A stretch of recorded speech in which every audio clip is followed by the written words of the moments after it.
Em criança, tudo é novo e cheio de magia. Olhamos para o passado. Imaginamos o futuro.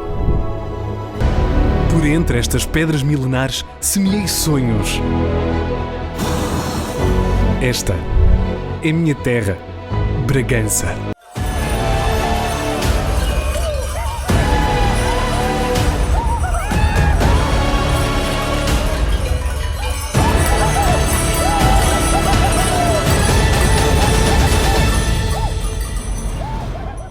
Há um lugar onde criamos memórias que perduram para sempre. Bragança, naturalmente.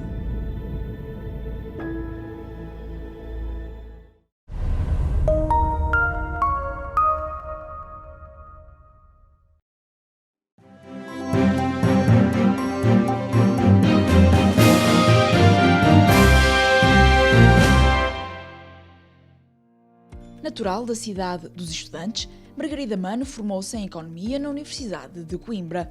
Iniciou a sua carreira profissional na banca, tendo depois exercido funções de gestão universitária como administradora, pró-reitora e vice-reitora. Hoje é vice-reitora da Universidade Católica Portuguesa, depois de ter passado por uma experiência política. Foi cabeça da lista do Distrito de Coimbra pela coligação Portugal à Frente e, durante um mês, foi ministra da Educação. Numa grande entrevista, falou à Lusopressa da sua inserção na política, que surgiu através de um convite. Foi um convite, aliás,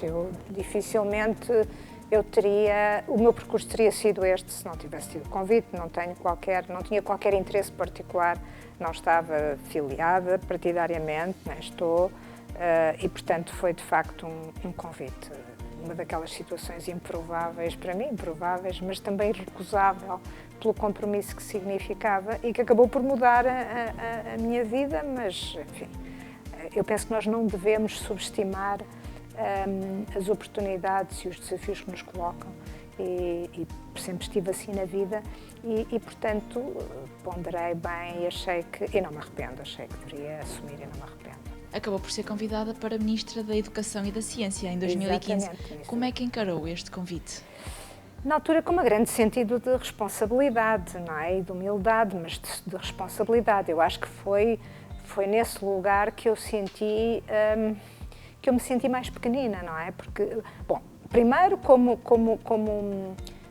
um grande privilégio, como é óbvio, não é? Porque de facto eu nunca segui caminhos de poder do ponto de vista partidário ou político e, portanto, o acaso com uma vida de trabalho ter sido primeiro convidada para ser cabeça de lista e depois, no contexto, ser ministra, eu vi isso, obviamente, com uma grande responsabilidade. E essa responsabilidade, quando assumi as funções, foi para mim ainda muito mais clara, porque, no fundo, significava estar num lugar onde podia mudar muita coisa. E sei hoje que sim, que se pode mudar muita coisa e, portanto, daí a importância dos nossos dirigentes, ao mais alto nível, de facto, serem pessoas são, obviamente, pelo menos é isso que nós todos queremos, que sejam pessoas com um grande sentido de serviço público e um grande sentido de que digamos, onde se está mais alto na hierarquia do Estado, mas onde por isso mesmo se está a servir mais, não é? E a servir todos, e a servir aqueles que mais precisam de nós porque têm a menos força. E, por outro lado, num lugar onde quem está, digamos, no topo da responsabilidade governamental tem que ter a consciência que está a gerir hoje, mas está a gerir para o futuro.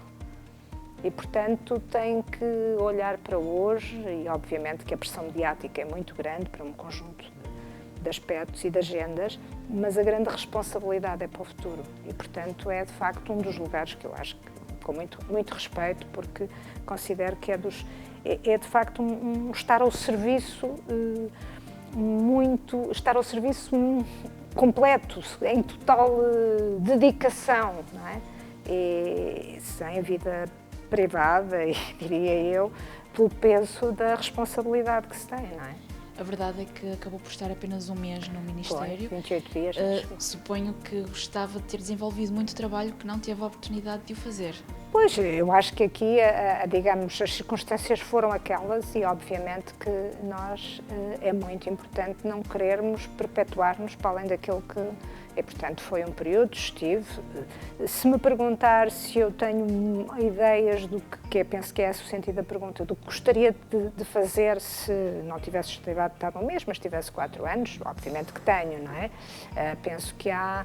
Para já, acho que a pasta da educação e ensino superior e ciência é, de facto, uma pasta, como outras, mas esta, de grande responsabilidade nessa perspectiva de desafio futuro, não é? Porque, de facto, a educação é a preparação do futuro do país.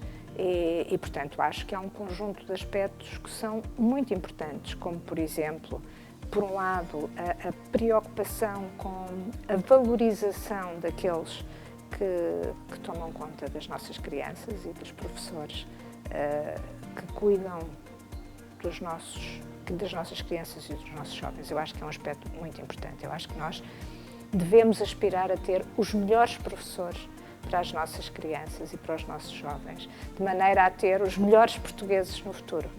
E, portanto, acho que essa é uma questão que certamente careceria de muita atenção da minha parte. A outra tem a ver com a educação em si, não é? Aquela ideia de que é um desafio que não é fácil, mas é aquela ideia de que uma educação integral, não é? Uma educação onde o conhecimento científico, que está sempre em evolução, os valores que devem estar presentes porque nos permitem uma ligação, digamos, um fio condutor da vida, das vidas das pessoas e do Estado, e do Estado. E depois outro tipo de, sei lá, música, o drama, essa educação integral que é tão importante e que é um desafio tão grande do ponto de vista do sistema, não é? E que eu acho que tem que ser feita em articulação com as comunidades locais, com as bandas, enfim, com tudo aquilo que é o pulsar do território, é absolutamente fundamental. Depois há uma outra questão que para mim claramente é fundamental, que é a língua portuguesa. E que a língua portuguesa que oscila de tutela entre os negócios estrangeiros e que eu acho que tem que ter na educação um fator fundamental de valorização. Na sua opinião, o Ministério da Educação devia ter um olhar mais atento para a diáspora portuguesa e não se fechar tanto no nosso território físico? Eu acho que essa é uma responsabilidade que eu sinto que nós deveríamos ter todos, todo o governo, todos os ministérios, todos os portugueses e o Ministério da Educação, claramente. Eu penso que, mas não é, digamos, pôr o ónus na educação, mas a educação como os outros, quando eu penso no Ministério da Cultura, ou quando eu penso, enfim, de uma forma diferente, mas o Ministério da Saúde, por exemplo, do ponto de vista obviamente que não estou a dizer que pudéssemos aspirar a ter um sistema de saúde alargado, mas uma preocupação quando vem. E, portanto, de facto, eu acho que a educação é fundamental. Acho que os portugueses não estão apenas aqui, e que é fundamental, no mínimo ao nível da língua e da cultura portuguesa, não é? E acho que nós podemos fazer isso de várias formas, com vários embaixadores. Nós temos notáveis em vários sítios que podem ajudar nesse trabalho.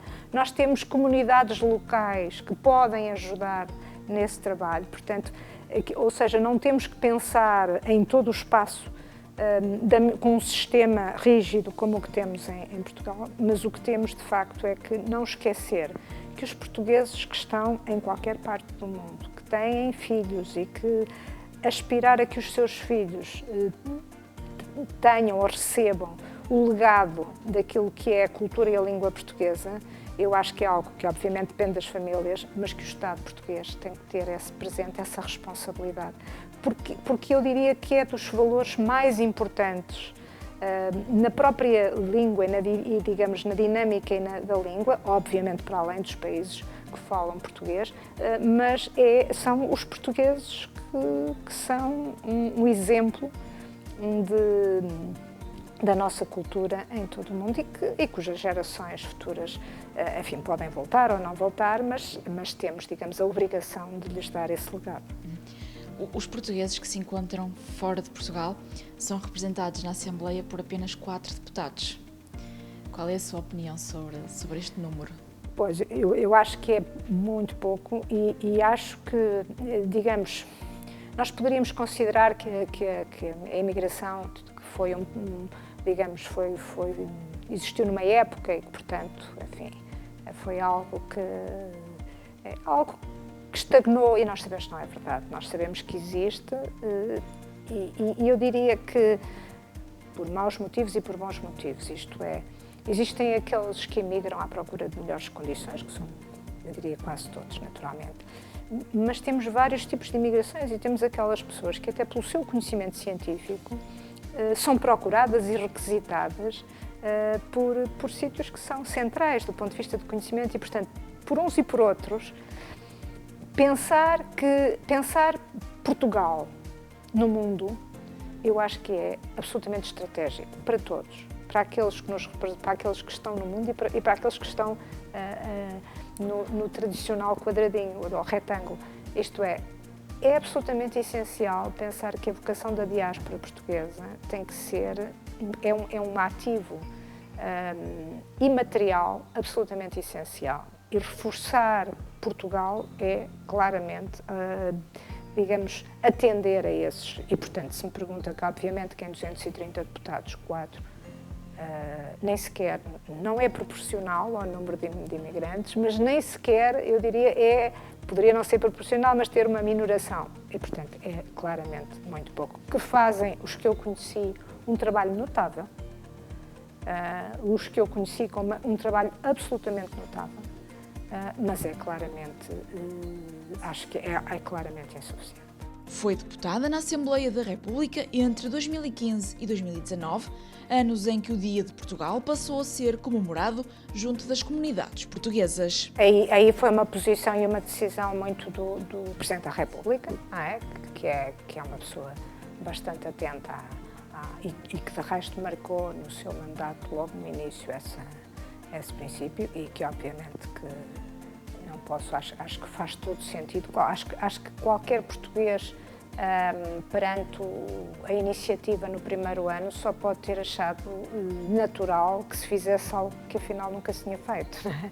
E, portanto, acho absolutamente. Agora, acho que essa cultura que aí o Presidente da República tem uma grande sensibilidade e uma grande responsabilidade para o efeito, acho que essa cultura não pode ser só do Presidente da República, tem que ser uma cultura sentida por todos. Não é? E acho que aí temos uma responsabilidade muito grande, até porque nós sentimos muito isso.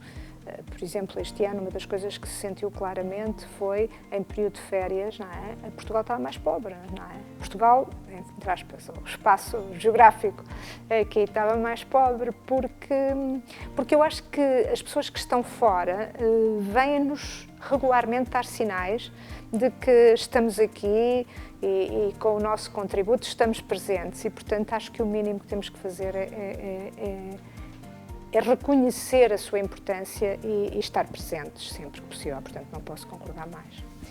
E aqui no cargo que exerce agora como vice-reitora da Universidade Católica, pensa ser possível estabelecer algum projeto, alguma parceria com as comunidades portuguesas? Não, eu acho que sim, aliás eu penso que existem neste momento, a Universidade Católica tem essa preocupação, eu estou a conhecer, não é? Mas alguns projetos com que me deparei já que têm essa preocupação. E eu acho que claramente em tudo o que depender de mim, mas não digo isto do ponto de vista egoísta, tipo, eu é que vou agora, não é isso. É tudo, digamos, a sensibilidade, porque eu acho que aqui é mais a sensibilidade porque é tão fácil estabelecer relações, não é? É tão fácil fazer projetos. É preciso termos a sensibilidade de que eles têm que ser feitos. E, portanto, acho que não tenho dúvidas que sim. Atenta à diáspora portuguesa e às suas capacidades, Margarida Mano deixou uma mensagem de esperança e de luz, o que, para si, dizem muito do que é ser português. Eu às comunidades portuguesas dava uma palavra de muita esperança. Eu sublinhei, a esperança para mim é um valor muito importante, não é? Eu acho que nós numa fase tão insólita como aquela que estamos a viver, não é?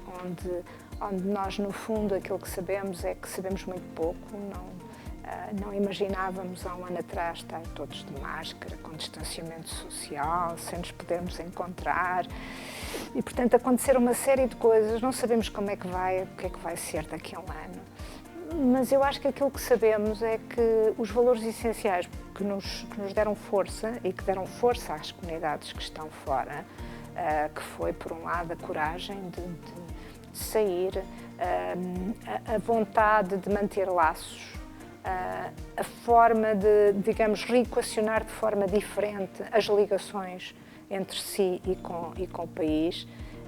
Eu acho que essa coragem e esses princípios são o mais importantes em termos de futuro.